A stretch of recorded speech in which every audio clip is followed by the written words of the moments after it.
order. We therefore take time this morning to thank our Almighty God that with all the uncertainties of the season, the Kcse examination cycle for 2020 is finally complete. After resumption of physical learning, Kenya National Examination Council immediately embarked on completion of assessment of Kcse examination papers which have a school-based project component for art and design, agriculture, woodwork, metalwork, building construction, and computer studies.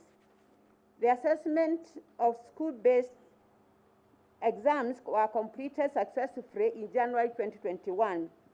The oral and the AULO and home science practicals were administered thereafter between 8th and 19th March 2021, followed by the administration of the theory papers from 26 March 21st April 2021.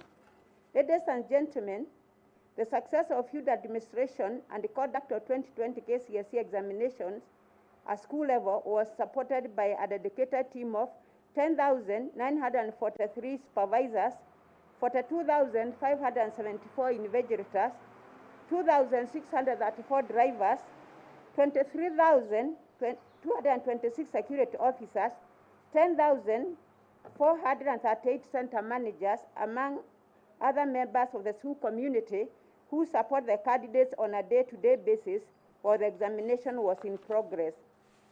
Ladies and gentlemen, the management, distribution and the security examination materials while in the field was coordinated by a team of dedicated field officers at county and sub-county level. This included county commissioners, assistant county commissioners, and their security teams, Minister of Education regional directors, county directors, sub-county directors of education, and a team of other education officials, TSC regional officers, county and sub-county directors in the Teacher Service Commission. This interagency team worked tirelessly to ensure success of the process for over 5 weeks. Please accept our gratitude for this sacrifice. The marking of 2020 Kcse examination candidate answer scripts was successfully undertaken by a dedicated team of 25,135 examiners. Thereafter, a committed team of NEC officers processed the examination results for the candidates, culminating to the release of the same today. Ladies and gentlemen, I also wish to recognize the 747,161 candidates who registered and sat the 2020 Kcse examinations in 10,567 examination centers countrywide. These candidates registered for 31 subjects, which were tested in 77 papers. NEC on the spot ensured that all candidates, including those with special needs and disabilities, as well as those who took examination under other special circumstances, were accorded appropriate opportunity to ensure fairness and equity. We commend these youth for braving a unique period in our history and their compliance to Minister of Health protocols towards prevention or spread of COVID-19. As I conclude, ladies and gentlemen, I wish to thank all stakeholders and the members of the public who supported Kenya National Examination Council in various capacities and the means during the long journey. I wish to reiterate the commitment of Kenya National Examination Council towards the realization of education goals of the country, the Kenya Vision 2030, and other global development goals which we have attested to. With those remarks, I wish to add my remarks, and I wish to pray to the Almighty God to bless each one of you corporately, because we are representing institutions and your families in a mighty way. And with those remarks, I will take this opportunity to invite the chair of the council, and may also request him to introduce the council members present. Thank you.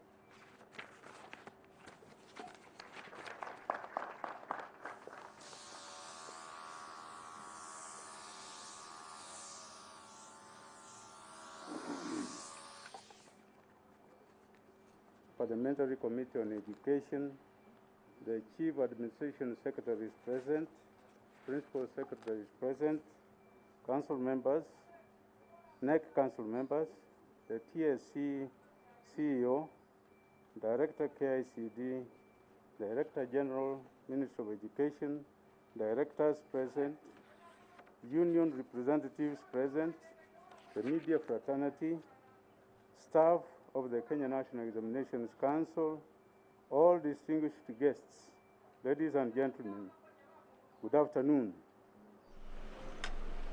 Dr. Julius Juan, thank you. Dr. Nancy Macharia, Professor Charles Songondo, Rosemary Saina, Mr. Festus Kingori, it's not there, Colonel retired Leonard Owambo, Martin Okio, Dr. Mary Gaturu, Dr. Fred Spotter, Dr. Mercy Karogo, and Mr. Peter Rutere. On behalf of the NEC Council, I welcome you for the release of the 2020 Kcse examination results. I also recognize the presence of all of you and extend our gratitude to you for gracing the occasion. This marks the end of the 32nd cycle of the Kcse examination since its inception in 1989. Indeed, for us as a council, this is a landmark in service. Having been tasked with the spearheading assessment and examination of the Kenyan child in the midst of unprecedented global pandemic that has affected many sectors and operations, including education. As you are aware, the effects of the pandemic affected nearly all education assessment boards worldwide, without exception. In some cases, examination processes were disrupted midstream, and some are yet to resume full operations to date. We therefore consider it a great milestone for the Kenya National Examinations Council to have successfully completed the 2020 national examinations. Ladies and gentlemen, we appreciate the pivotal role of Professor George Magoha, the Cabinet Secretary, Minister of Education, in this process, for remaining steadfast in his commitment to the completion of the examination cycle. Through his stewardship, the Kenya National Examination Council received the required support from all the relevant arms of the government, thus providing an enabling environment for the conduct of the 2020 KCPE and the Kcse examinations. I wish to assure you all that the Council put in place all measures possible to ensure that the Kcse examination results and certification of the 2020 candidates maintained the global repute that the Kenyan education has gained over the recent years. The Council, therefore, worked tirelessly to ensure professionalism and integrity throughout the process. In this process, the NEC staff worked diligently around the clock to ensure the prompt availability of all examination requirements.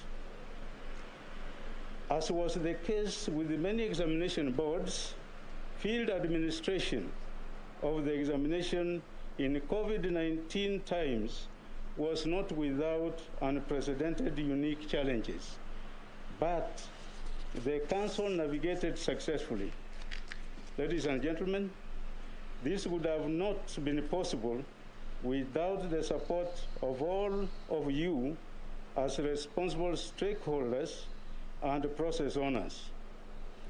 These include the larger Ministry of Education, starting with the Cabinet Secretary, the Ministry of Interior and Coordination of National Government, the Ministry of ICT, semi-autonomous government agencies, associations, unions, and other institutions and individuals who supported NEC throughout the examination cycle.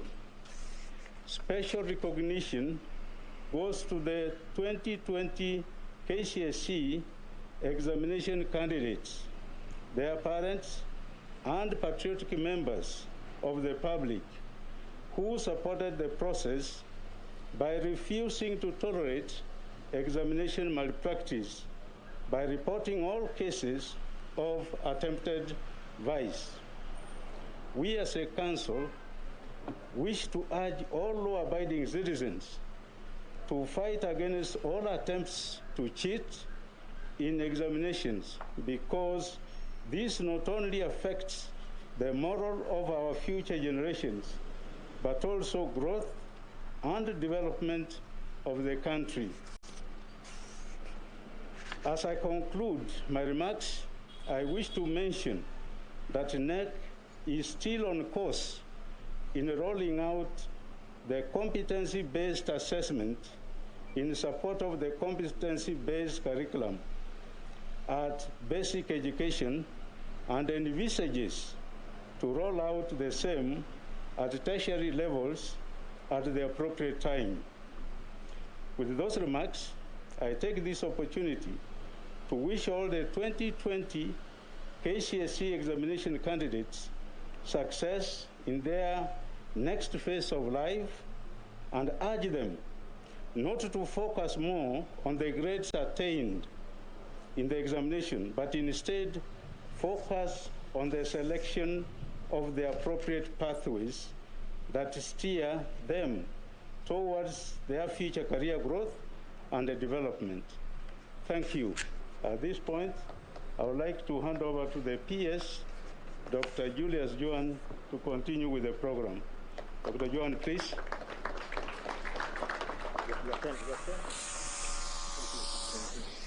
Thank you.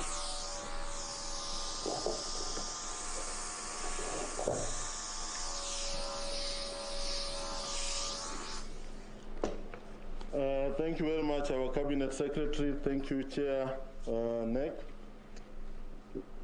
All protocols observed because of time, ladies and gentlemen. Mine is going to be very brief.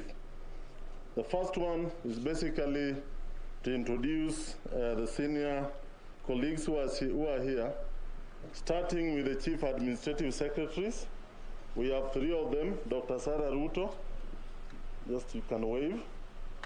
We have Mr. Noor and Madam Mumina.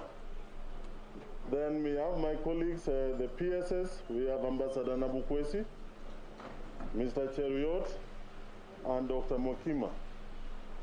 Thank you. Allow me also to acknowledge the presence of our colleagues from the Private Schools Association. I saw Mr. Ndora around. Please wave. Oh, thank you. We have colleagues from international schools. I think I saw you together. We have CEOs around here. Some of them have already been mentioned as board members. But allow me to mention Madam Dr. Wahome. Well, Dr. Wahome is the CEO KUPS. That is the Kenya Universities and Colleges Central Placement Services. Very critical, because the results that are being announced here, the next step for the learners is for them to be selected to the various institutions in the country. That is important because once you get your selection through KUPS, then you can be sure of getting government capitation, as well as being able to apply to the Higher Education Loans Board funds. We have the Chair of Parents Association, Mr. Mayu. I saw you around. Thank you. We have the principals of some of our schools. I think they are sitting behind there. Please just wave to the team. Thank you very much. We have many directors from the ministry, directors from TSE, directors from NEC, please, you can wave. We have colleagues from Kupet and NAT. Because of time, I saw Honorable Mboko Milemba and Honorable Sosion. Ladies and gentlemen, at this stage, allow me very briefly to invite the chair of the Education Committee in Parliament to just say a word, and then we move on because of time. Thank you very much.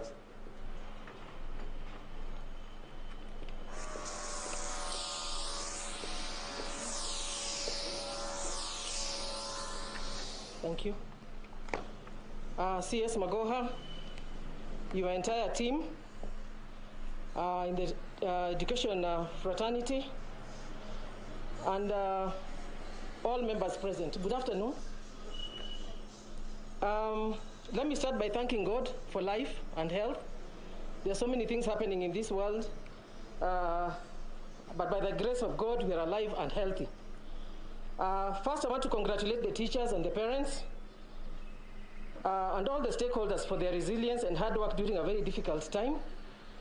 Despite all this, they have been able to excel. The release of the release of today's results mark another milestone in the education sector, which is continuously improving to accommodate all learners and provide fair opportunities for onward transition to institutes of higher learning. We must commend the ministry under the leadership of CS Magoha for real-time release of results. This ensures parents plan on time and end a lot of anxiety for our children. Well done, Bwana CS and your entire team. I want to take this opportunity to thank also His Excellency, the President, and the National Assembly Committee on Education and Research, and the House as a whole, for the recent appointment and approval of one Professor Fatuma Chege, PS, Curriculum Reforms and Implementation. This is a very key department because Kenya now is embracing the new education system, CBC. This system is long overdue because it will bring the best in our children by developing their skills and knowledge, and application of the same will ensure our children become better communicators, critical thinkers, among many other things. So Kenyans should now be fully ready to embrace the new education system. Kcse, which is also represented here by Madam Nancy, is a very key player. We are going to ensure that they get the necessary support so that they can be able to roll out and train the teachers about the new curriculum. The Education Committee will always support the ministry to develop the right policies, support them through the budget, but also oversight and ensure that every cent is utilized very well. My appeal to leaders, to parents, and all stakeholders is to ensure that our candidates get to the next phase of their education so that they can be able to move on very well in that area. I don't want to say a lot, but I must thank the ministry for what it has done, because now we are able to plan as parents and move ahead. Today I'm accompanied by two very key members of my committee, Honorable Mboko Milemba and Honorable Sosion. I'm sure they're also wearing the hat of the unions that they represent. Honorable Sosion represents NAT and Honorable Mboko Milemba represents Kupet. And we all know the key role that unions play in this country. Thank you very much, and I'm very honored to be here today when you're releasing the results. Thank you.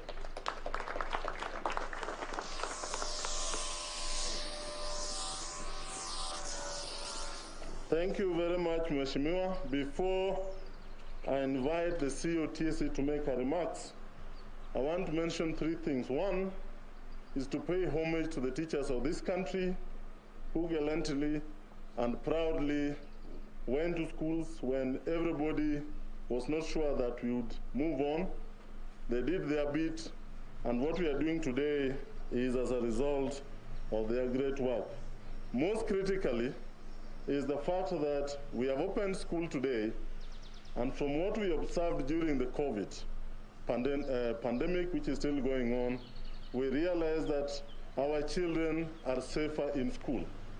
We realize the critical role that teachers play. Indeed, when His Excellency the President announced that the schools will be opened as scheduled, everybody breathed a sigh of relief. And that shows that our teachers play a critical role in not only the cognitive development of our learners, but in the psychosocial support. We call upon them that as our learners report to school today, they continue with a similar engagement. Allow me to thank the multi-agency team led here by Commissioner Picho. I hope you are around. This team has been great to us. During the examinations, we kept updating one another almost on a day-to-day basis, on a 24-hour basis, and we don't take it for granted. And we keep pleading with them that as learners report to school today, the continued support from the multi-agency continues so that we ensure our learners are safe.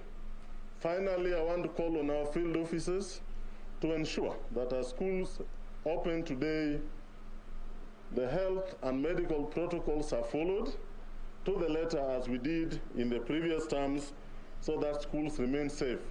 I saw a cartoon in the papers today that indicated learners learning under a tree and the rain falling on them.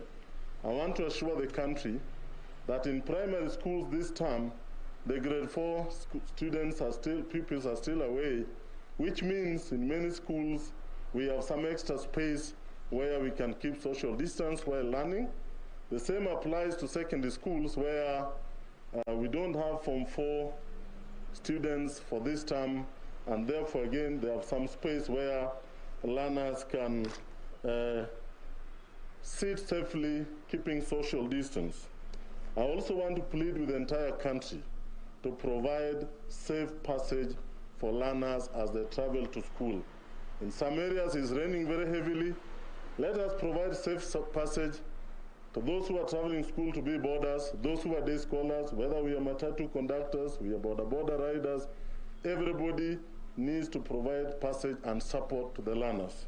At this stage, allow me to invite the Kcse to make her remarks, and then we move on to the release of the results by the Cabinet Secretary. Karibu sana, Madam Nancy.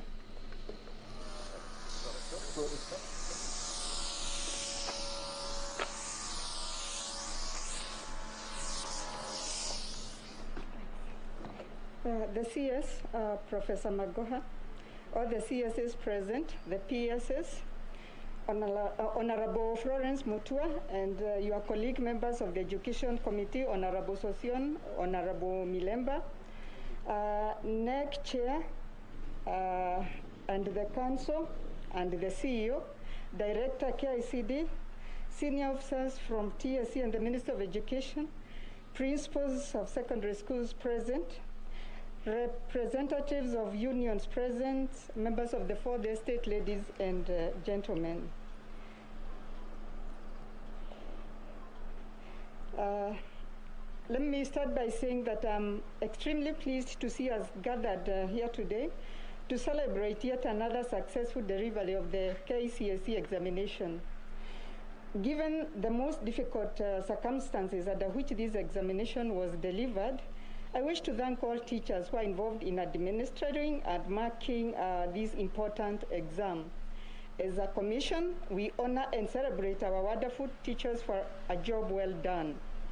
Enjoy the accolades, our teachers, because you certainly earned them. And let's clap for our teachers. However, even as we threw accolades their way, I wish to empathize with the 7 teachers who are involved in a road accident near Webuye on their way home from marking the Kcse exams. We wish them quick recovery, and we shall be praying for them. The TSC is impressed with the high rate of COVID vaccine uptake among teachers. As of yesterday, that is Sunday, the 8th, we had 151,494 teachers vaccinated, constituting 48.9 female and 51% male. It is satisfying to note that majority of the teachers aged 58 years and above have taken the jab from the data. The impressive number has been achieved despite the move either during the administration of the examinations or during the marking exercise. Having concluded the examination period, I beseech all teachers to take up the jab.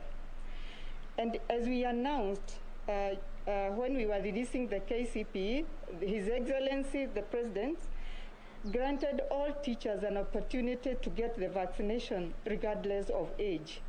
Please, teachers, let's utilize this gracious opportunity to protect our lives. It is sad to note that so far we have lost 37 secondary school teachers, including 24 principals, 3 deputy principals, and 10 classroom teachers. We do not want to continue losing our teachers. They are very dear to us. So please, whenever you can, we still encourage you to take the jab. As a commission, we continue to do everything possible to ensure teachers lead healthy lives. So far, we have provided full medical insurance cover for COVID-19 related ailments. Further, through our provider, Minet Kenya, we have now created a medical insurance app for our teachers called Walimu Care app that allows teachers to access telemedicine anytime, even from isolation centers or their homes. And what we are telling teachers is that because we know that we are avoiding hospitals sometimes when we can, please use this telemedicine app so that even from isolation or even at school, if the ailment is not so great, then you get in touch with our medical provider, you talk to to the doctors, and you can even get prescription from there and further advice from the doctors. The app also ensures access to COVID-19 health tips. You can track your hospital visits, order for medication, and manage your dependents. The list is long among other services, and our teachers are encouraged to use that app. I also wish to announce that the Ministry of Health has accepted our request to open up a vaccination center at Kcse headquarters, where teachers who visit our offices can receive the jab. So this center is in addition to the 622 vaccine centers available to teachers in various medical facilities. And again, we are doing everything to ensure that our teachers get the jab as easily as possible and to access that vaccine and still go back to class in time. So as schools open for that term, we shall have less learners in school as grade 4, class 8 and Form 1 will be on their long vacation. I urge teachers to take this opportunity to prepare the 2021 candidates well and also take time to get vaccinated. Remember that we are releasing the 2020 examinations, and 2021 examinations are just coming. And therefore, teachers, colleague teachers, let us take this time to prepare these candidates so that they can perform well. During the administration of this exam, a number of cases were reported to NEC, alleging that some teachers contracted either as center managers, supervisors, or invigilators were involved in an unethical behavior of opening examination papers as soon as they were released from the containers. Such teachers, it was reported, would screenshot examination questions using their cell phones before disseminating them either to candidates directly or to people hired to answer the questions on behalf of the candidates. We are very disappointed by these reports, especially when they involve professional teachers. Teaching is a noble profession, and we should uphold the ethics of this profession. In one case, it was alleged that a school principal screenshot questions, disseminated, and even went ahead to post them on her WhatsApp profile. Really unthinkable that one can even put these things on the profile. In yet another case, a senior teacher's cell phone containing screenshots of questions of a paper was recovered as the cell phone was being transported to a candidate who was sitting the examination at a hospital. We have also been notified by NEC of a teacher who posed as an examiner at Kcse an examination center. He has since been found guilty by court and jailed. And while he is not an employee of the commission, he is a registered teacher. We have therefore put in place mechanisms to subject him to a disciplinary process with an intention of removing him from the register of teachers. And as a commission, we shall wait for NEC to give us any other evidence that they may have in regard to unprofessional behavior on the part of our teachers, which is actually very regrettable. These 3 cases that I've just mentioned are just a tip of the iceberg, since we have received a number of unbelievable claims of attempted pre-exposure of examination questions over the last couple of years, some involving experienced and respected teachers. We do not support any form of unethical conduct arising from any teacher. Whilst regarding examination malpractices, we shall therefore act decisively and conclusively on errant teachers while upholding the rules of natural justice and the principle of due process as stipulated in the Code of Regulations for Teachers. In doing so, however, we must be extremely cautious to avoid punishing framed-up teachers who could otherwise be sacrificial lambs of the true examination crooks. For instance, we must interrogate allegations of how a teacher can deliberately post smuggled-up questions on her own WhatsApp page, the consequences notwithstanding. Could there, for instance, be a cartel of examination thieves that access cell phones of innocent examination officials once they have surrendered, once these phones are surrendered to a common point at the examination centers, then using the gadgets to photograph examination papers before attempting to route them to the intended targets? This inexplicable scenario has forced the TSC back to the drawing board to devise ways of accurately identifying the examination crooks beyond reasonable doubt.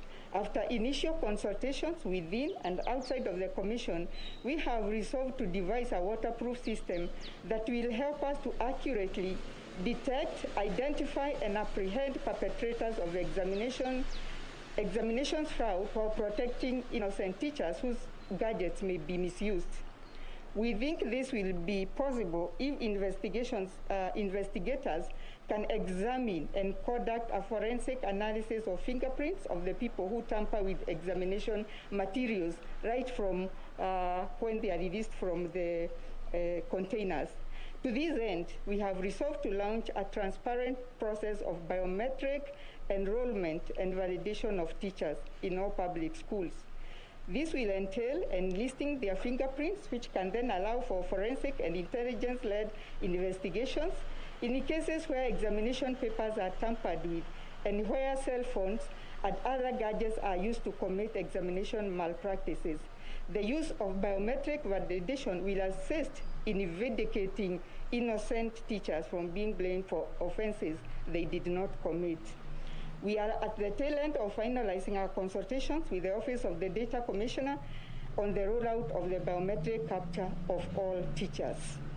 In future, all teachers joining the TSC will undergo the biometric enrollment before they enter our payroll. And this is doing what every other organization is doing. When you go to the bank, you just use your fingerprint and everything, because we do not want our teachers to be accused of what they have not committed, but we will punish those ones who also are involved in the malpractices.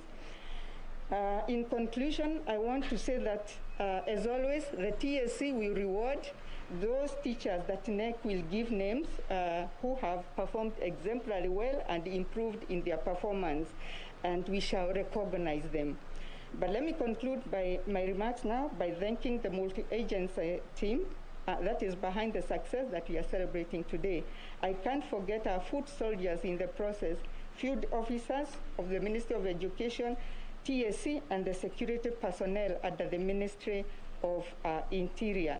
I wish to congratulate all the 2020 Kcse candidates and wish them well in their endeavors. God bless Kenya.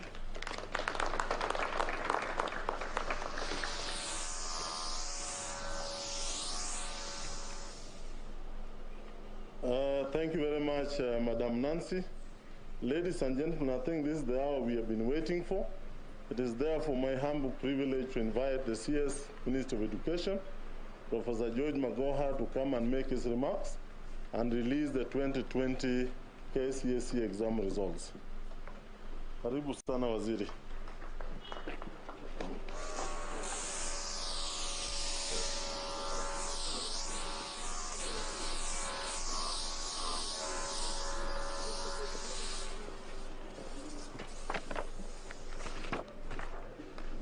Chief Administrative Secretaries Dr. Sarah Ruto, Mumina Bonaya, and Hassan Nur Hassan, Principal Secretaries Dr. Julius Juan, Margaret Mwakima, Alfred Cheriot, and Ambassador Simon Nabukwesi, Teachers Service Commission CEO Dr. Nancy Njeri Macharia, Dr. Florence Mutua, Chair of the Education Committee of Parliament, accompanied by Honorable Winsol Sosion and Honorable Mboko Milemba, Dr. Onsati, Chair of NEC, Mercy Karogo, Acting CEO of NEC, NEC Council members, distinguished ladies and gentlemen. I am indeed excited this afternoon to welcome you all to this event celebrating the results of 747,121 candidates who sat for the 2020 Kenya Certificate of Secondary Education examinations. Just 3 weeks since we gathered here to release the results of the primary school exam on the 15th of April. Ladies and gentlemen, after looking at the impressive results that have been posted by our 2020 candidates and taking into account the most trying environment in which they prepared for this examination, I am compelled to describe this show in one apt sentence. Their battle was fought with resilience and ended with grace. Indeed, these candidates navigated one challenge after another that has now left us, all of us, with mirthful faces. Ladies and gentlemen, we have our God to thank for all these blessings of success and wonderful children who have defied the COVID-19 pandemic to shine in their examinations. We also have God to thank for giving us a wonderful and wise His Excellency President Uhuru Kenyatta, who has invested a lot in the education sector and has given us all the support through his leadership. Over the 1 year, as we sought to reorganize the academic calendar to ensure that candidates sat the national examinations on time, was not only first class, but most appreciated and cannot be taken for granted, because we had so many experts from all parts of Kenya who knew better. But His Excellency the President was bold enough to open the schools, and today we are celebrating these results. I cannot forget my cabinet colleagues, Dr. Fred Okengo Matiang'i, in charge of the Ministry of Interior and Coordination of National Government, and Joe Mucheru, in charge of ICT, Youth Innovation and Youth Affairs.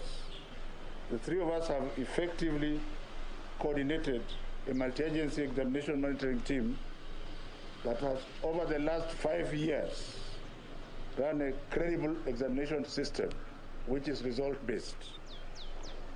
I also wish to thank all school teachers, led by the Commission CEO, Dr. Nancy Njeri Macharia, for working tirelessly during this period. and wish also to extend this thank you to all the NEC council members and NEC staff, because they know how we have been working, especially over the last 3 days, where we did not have comfort of resting at night. Thanks to the well-coordinated education sector, the 2020 candidates whose results we are releasing today can now join TVET institutions, TTCs, medical training institutions, and universities at exactly the same time they have done, the effects of COVID-19 notwithstanding. This way, we have managed to release the candidates to higher institutions of learning on time.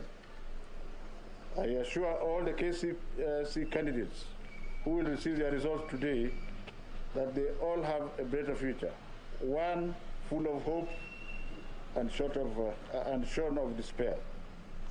All candidates have a place in our education story.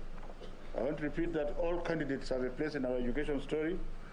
Our government has ensured that every child in our country has a place to pursue a career, and everyone deserves a chance, and that chance shall be given. We believe that there is no insignificant child, and that no insignificant child has been born in our country, and we must not leave any learner behind. The government has a duty to nurture each of these learners to pursue their dreams, regardless of how low they start to the very top of the academic ladder. Ladies and gentlemen, we believe in this dream, which indeed is what our competency-based curriculum is all about. I am therefore proud to announce that we have created opportunities for academic progression for all the 747,171 who sat the 2020 Kcse examinations. Already the Kenya Universities and the Colleges Placement Service Groups, whose CEO, Dr. Agnes Wahome, is here today. I think you should stand so that they see you properly. Okahaha. Let them see you. This is a new boss for the universities, replacing that is Dr. Wahome, brand new, has identified that our universities and colleges and TVET institutions have places for all candidates. All these institutions have disclosed their capacities of enrollment ahead of selection exercise of 2020 Kcse examination candidates, which I have instructed that should start immediately. That instruction is on behalf of none other than His Excellency, the President. The placement service is engaging with the higher education regulatory bodies, Commission for University Education, the Technical and Vocational Education and Training Authority, TVETA, to ensure that all institutions are prepared to enroll these candidates. This is in line with the Ministry of Education's goal of providing fair and balanced access to quality and relevant higher education and training, and His Excellency the President's policy of 100% transition. I have directed the Kcse to ensure proper public mobilization and communication to campaigns are put in place to ensure that all interested candidates apply to colleges and TVET institutions of their choice.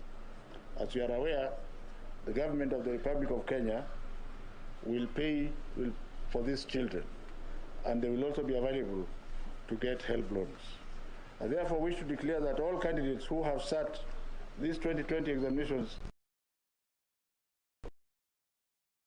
other levels under the government of %.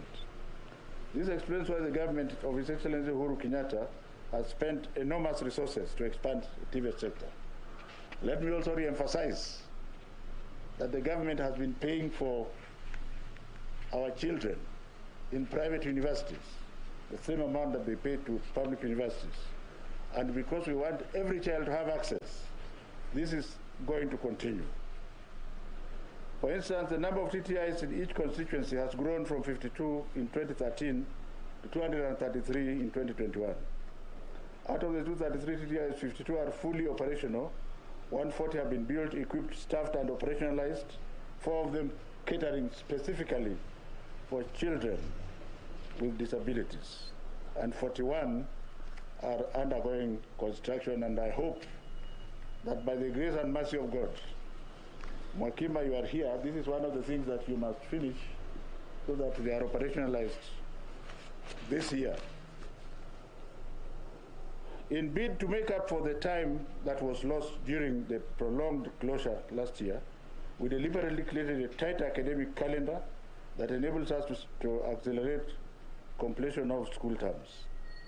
Schools that have opened for 2020 third term today are expected to close on the 10th of July and proceed on a week-long holiday, and then, and only then, shall we start a new year.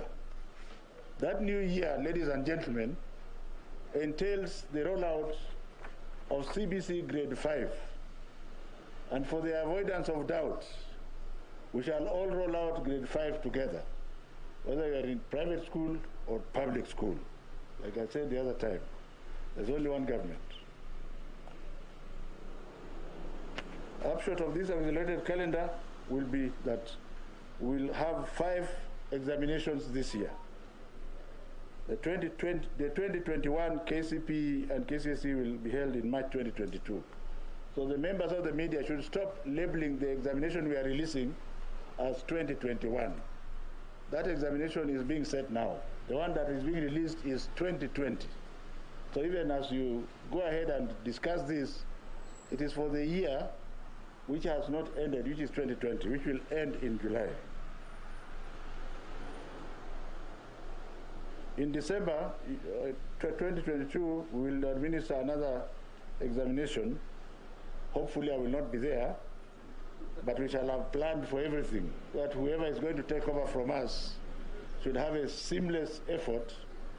We had tried to avoid this, but I think since it is one country, and we must remember that the world is a stage, and when you are given a job, you don't get attached to it. You just do what you have to do and ensure that when you leave, whoever takes over can proceed on from there. That is the year that in December next year, that will be the year that we shall do the grade 6, the first grade 6 summative examination.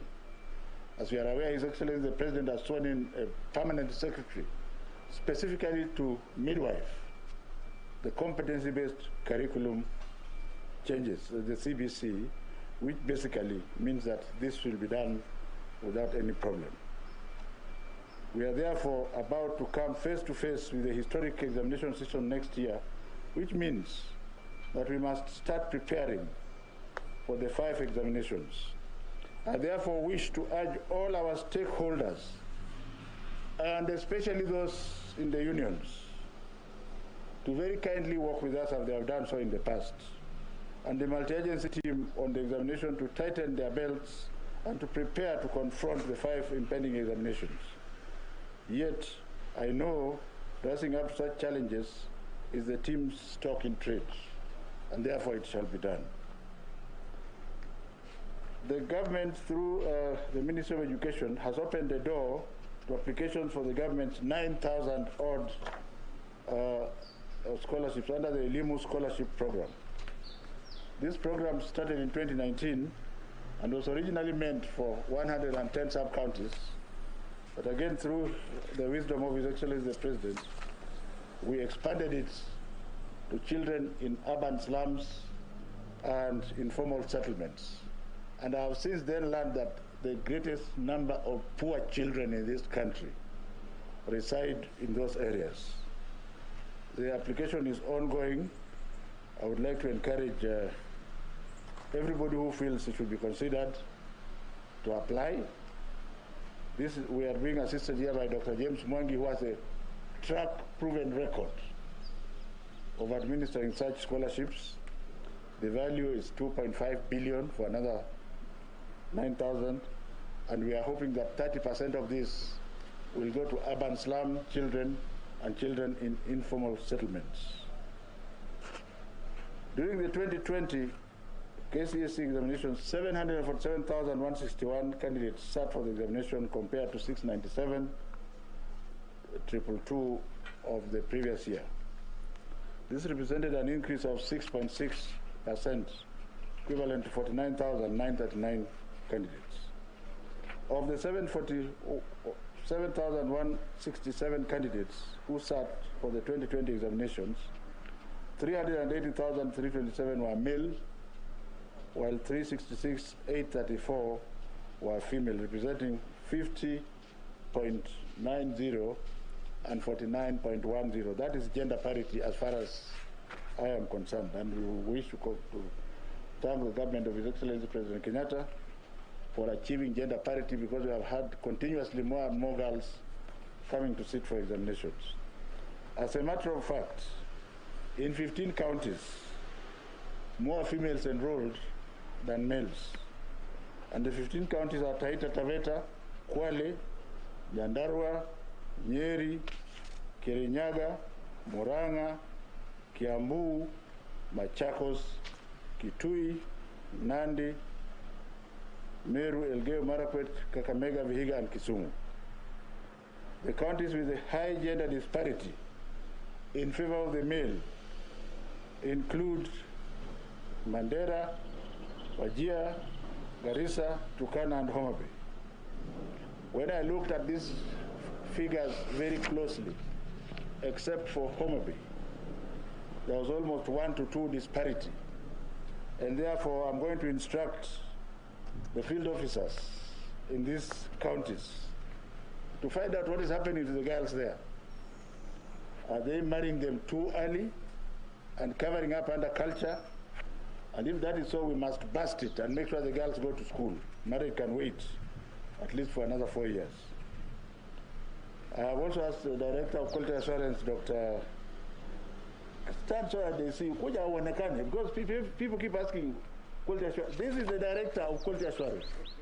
And she has capacity of sleeping inside a marking center for 48 hours. What nonsense are you looking for? Please sit down. Quality assurance standards to investigate the cause of low female candidates. You know, some people want bodies who cannot do the work. I identified Dr. Gaturu from the fields. Nobody introduced me to her. And I was not even a minister then. I was just an ordinary chair of NEC. Turkana County had the highest number of overage candidates, while Bungoma County had the highest number of underage candidates. The underage candidates are the ones who are 16 and below. But excuse me, please, they have performed very well, so don't touch them. Subject performance in 20, don't hold a child back because the child is underage. You will see that they deserve, I'm going to show you soon. In the 2020 Kcse examination, 19 subjects recorded significant improvement in performance compared to 16 subjects of 2019. There was no significant change in 2 subjects.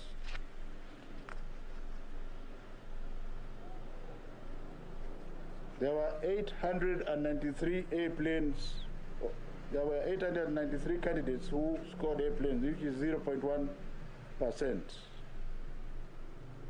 as compared to 627, which compared to 0.09, 2019.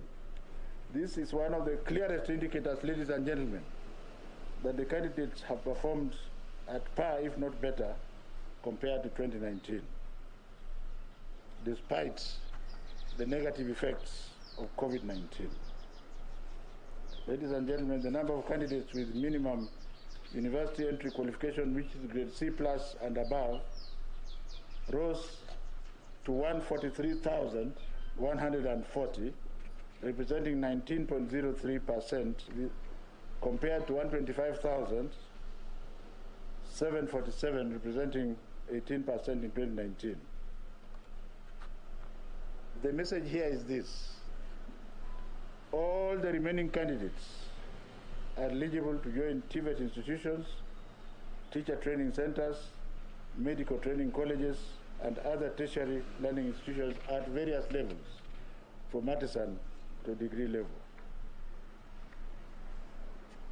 There's a table which will show you the distribution, and I don't have to go through them because you will see them. Our candidates with special needs, there were 223 candidates with special needs have obtained C+ and above. And I think I should take time, because since they have special needs, let me just take time to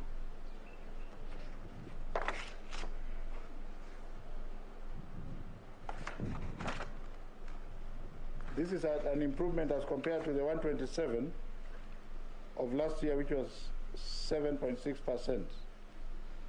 The most improved candidates, and the message we want to give here, there's this myth which is totally misplaced. Like right now, I have over 5,000 requests. They all want to go to 3 schools, 3 male and 3 female. And I look at it and I just laugh. Yet, there are students who have scored below 200, and they are going to university from sub-county schools. And I think you will allow me to show you how the so-called children who are flopped have passed well enough to join universities, from universities or TVET, because now even a student with A can choose to go and do a TVET course where he is sure he will get a job tomorrow. And I want to start with one who is from a sub-county school. The name is Cheriot Bet Dennis, Kimargis Secondary School. The sub-county school is somewhere in the country. He has moved from 190 to a B-, so he's assured comfortably of a university space.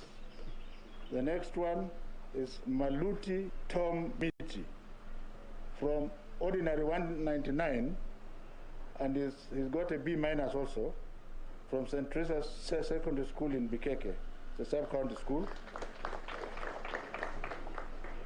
The fourth one is Kcse Soimit Charity from 150, actually 151 in primary school, to C+ from a sub-county school.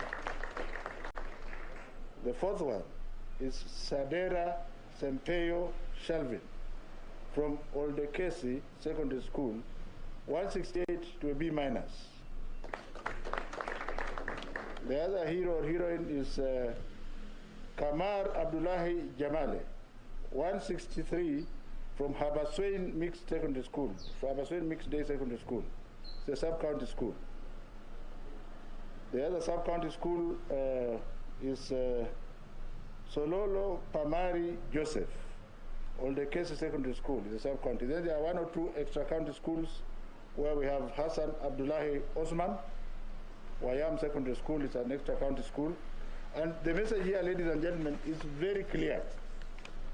This, I don't know whether to call it madness or lack of knowledge, that you must go to the Panganis and Kenya high schools of this world. It is our duty as government to ensure that we nurture all the children, even those who will not have performed well. We must still give them, including the ones with E, we must give them an opportunity, because that E does not mean failure. Before CBC takes root, we must ensure that these children are given an opportunity, ladies and gentlemen.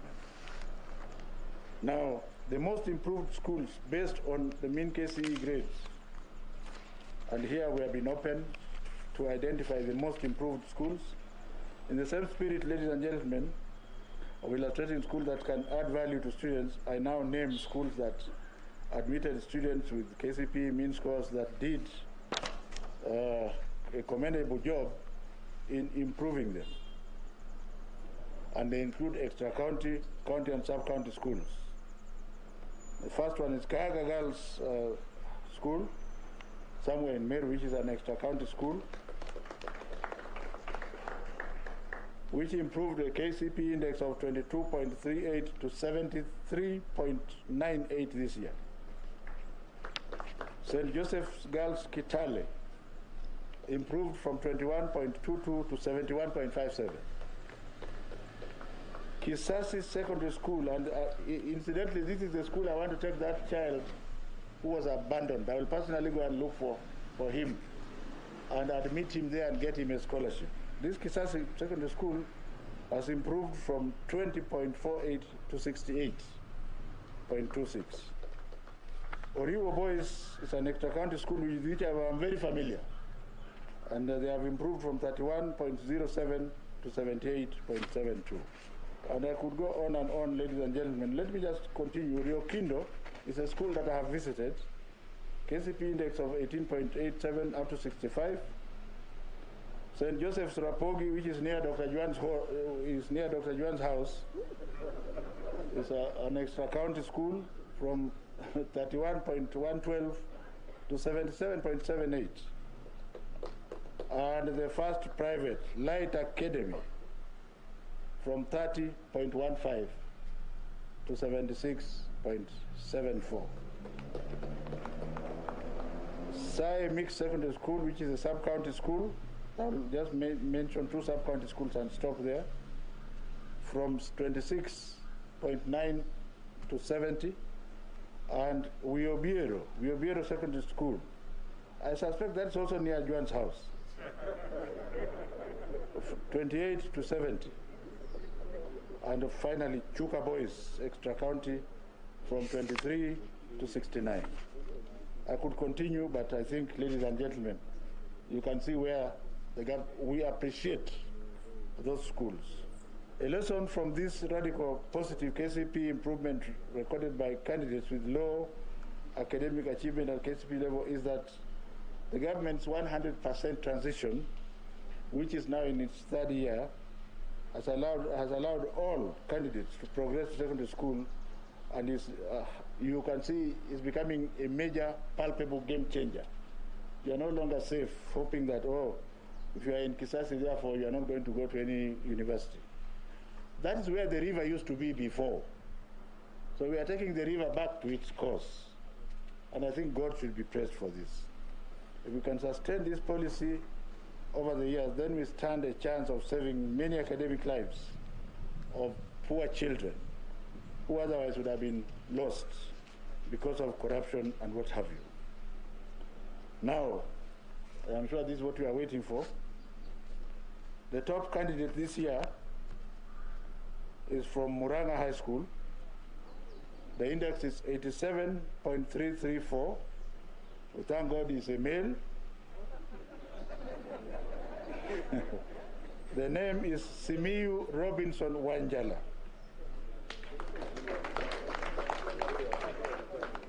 The second one is again from an entity called Agoro Sare High School, somewhere.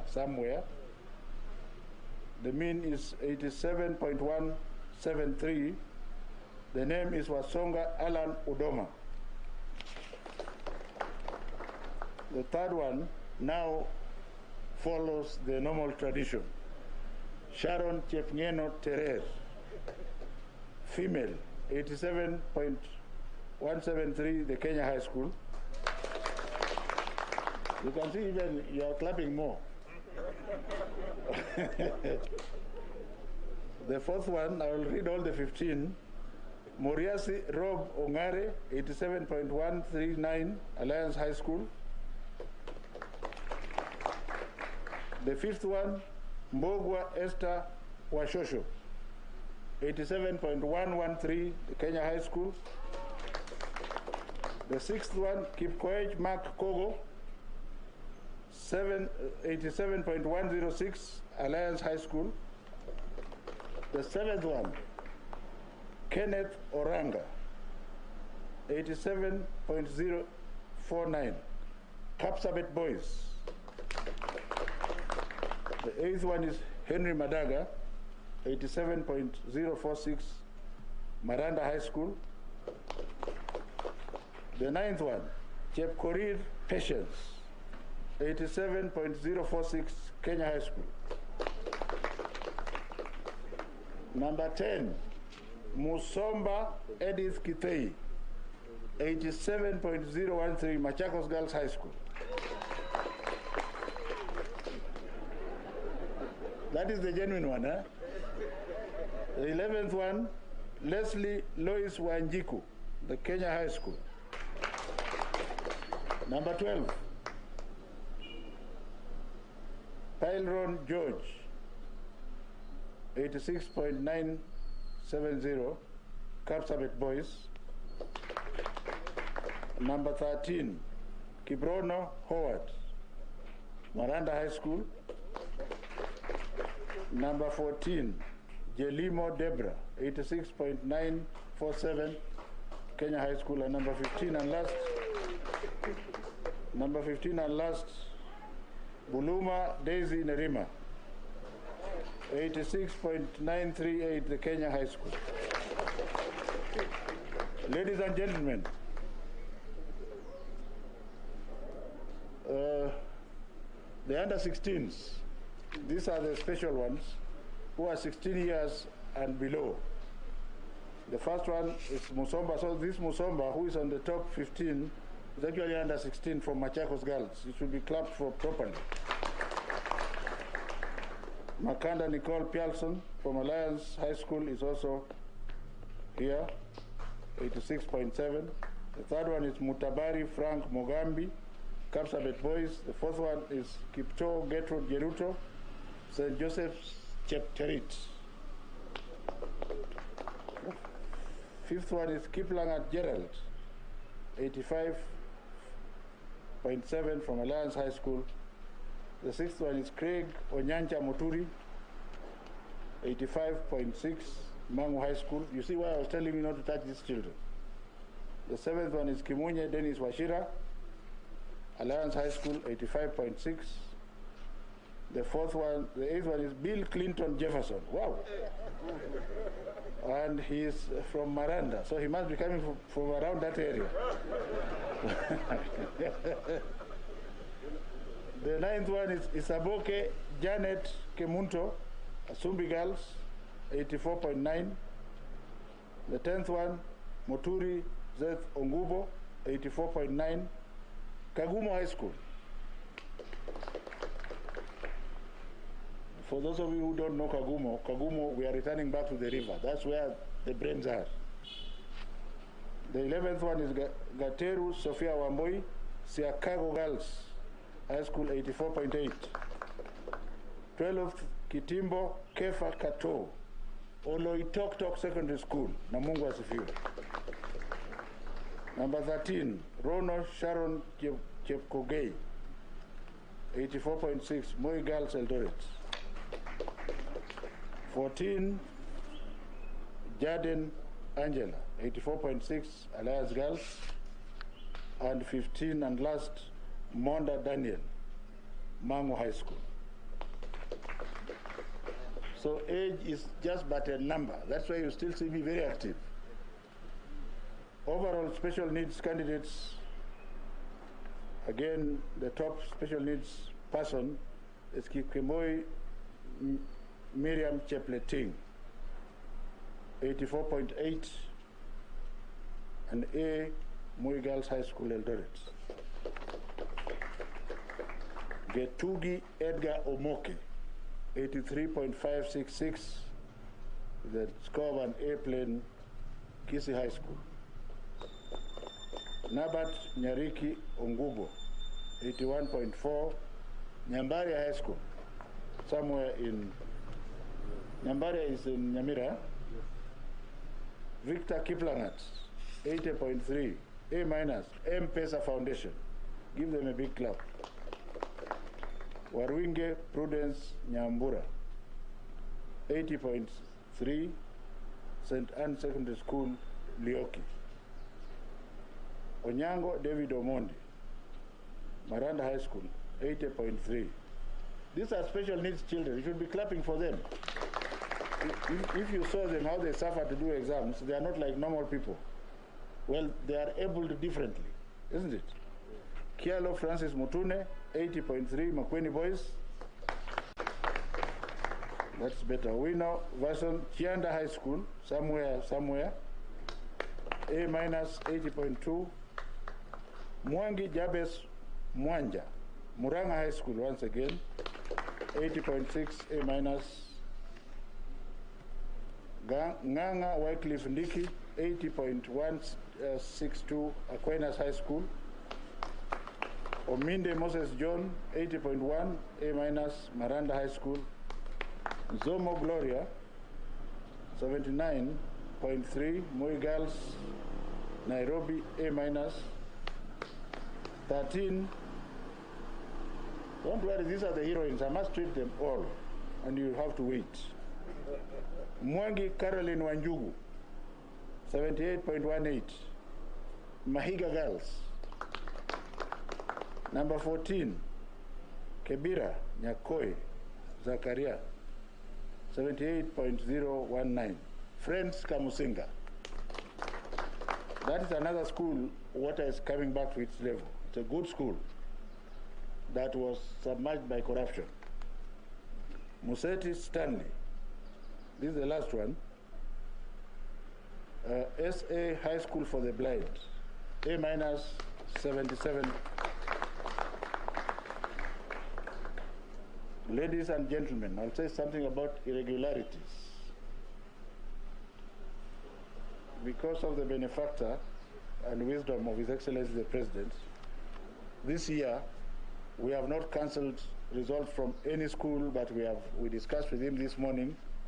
As we go through forensic activities, we may actually recall results if we find that there was an organized crime. You had CEO, the CEO of Teacher Service Commission saying that the forensic activities are ongoing. But for now, to cut a long story short, we have cancelled results, very few indeed, from only a total of 287 individuals, where we had enough proof that they were very cheeky, having been told. And you can see out of the 287, 211 of them had unauthorized materials in the examination room, including those who wore white shirts and wrote. It's very funny. A child takes time to write in the shirt on both sides. So you see them opening and checking inside. Do you understand? Mobile phones were 45, and you have heard from the CEO, Teacher Service Commission, how cheeky they can be. And let me re-emphasize here, for the avoidance of doubt, that those examination papers are actually security papers. So when you open them, like the teacher who has been jailed, he doesn't know how we caught him. But we shall know once you click on the paper and send it to others. We shall know where that paper was opened, at what time, and in which office. And therefore, I hope he stays in jail for 4 years to scare the others. Impersonation, collusion, and double scripts. These candidates are very lucky, because otherwise we would have perhaps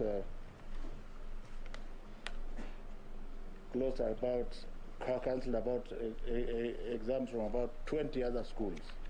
But like I've said, we have given the benefit of doubt, and as we continue to check the results, for now they'll get their results. But if we find a very compelling one, we shall go and appeal to His Excellency so that we can actually cancel that result, because that is cheating. I want to complete by talking about female candidates who sat for the KCP examination in hospitals. As I celebrate, I also want to castigate our parents in the most severe term possible. That our bodies, which we were given by God through His mercy and grace, are temples of the Holy Spirit. And when the hormones are starting to misbehave in your child, by that time you should have told your child how to control the body.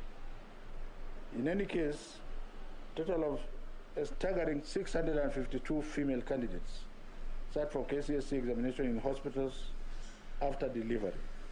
They sat successfully and they have got their results. Counties that had the highest number of candidates who sat their examination in hospitals after delivery: my PS, my district.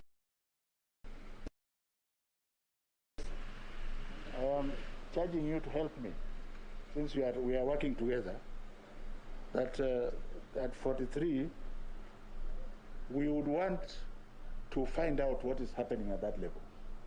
And since this is one government, that's why even though he's in the university sector, we are going to work together.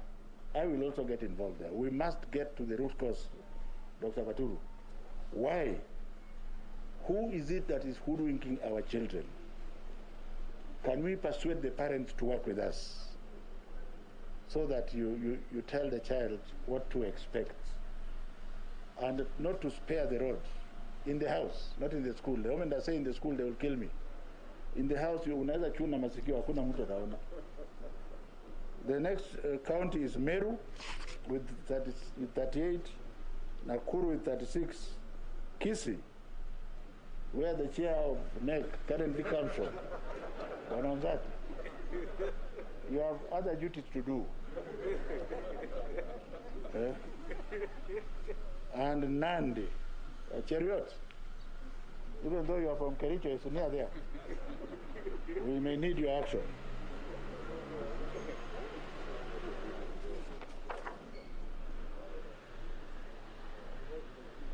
We have noted the number of cases of candidates sitting examinations upon delivery went up in 2020, showing that the long school closure may have contributed. Let me now plead to my daughters and granddaughters who receive their results for the primary school exam, that as they wait to join Form 1 in July, let them have something to do. Let parents help them. We are going to continue to work with my brother and friend, Fred Okengo Matiang'i, right down to the chiefs. And I was instructed to track down these girls and to make sure they are not loitering around and being cheated with sweets and what have you. The stories you hear about sanitary pads in primary schools is fake. The government of His Excellency the President this year spent 490 million shillings. And we gave packets for 9 months. And we are sure that the packets reached, because even we worked together with the parliamentary group, they monitored. Now the challenge is now in the front line at home. Now, I don't know, Dr. Mutua, whether you have an answer to that one, because if a girl comes home with a package for 9 months and there are 2 other females in the house, how do we protect our girls? So this is work in progress, and it is social. And instead of throwing the mud back at government, can we find a solution from the family front? The ministry will work with all relevant government departments to ensure that we focus on the worst hit counties, like I've said. More importantly, I want to urge parents and guardians to do more than ever before to talk to your child. Your child does not need money. Your child needs your time and wisdom. Does it mean that the girls who are there during my time were animals? Were they not human beings? They carried themselves with dignity because the parents did their work. As you go to look for money to feed the children, can you also spare a bit of time, please, to talk to your girls? They will listen to you.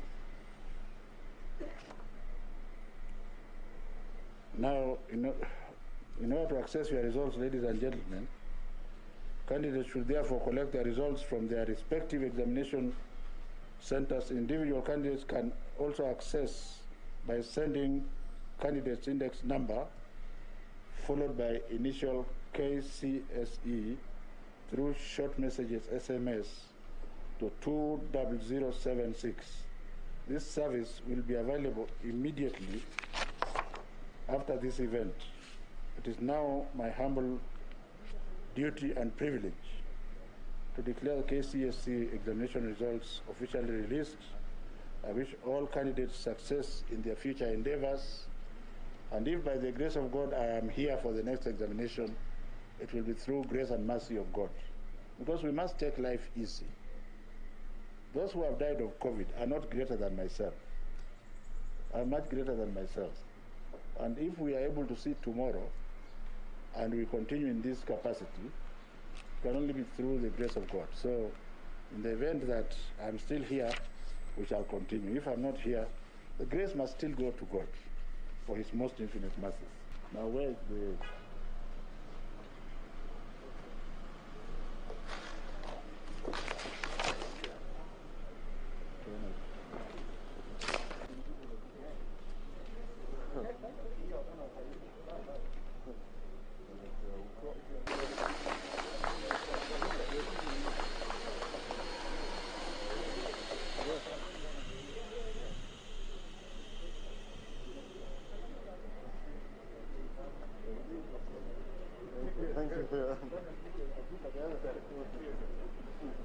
Asante sana Waziri.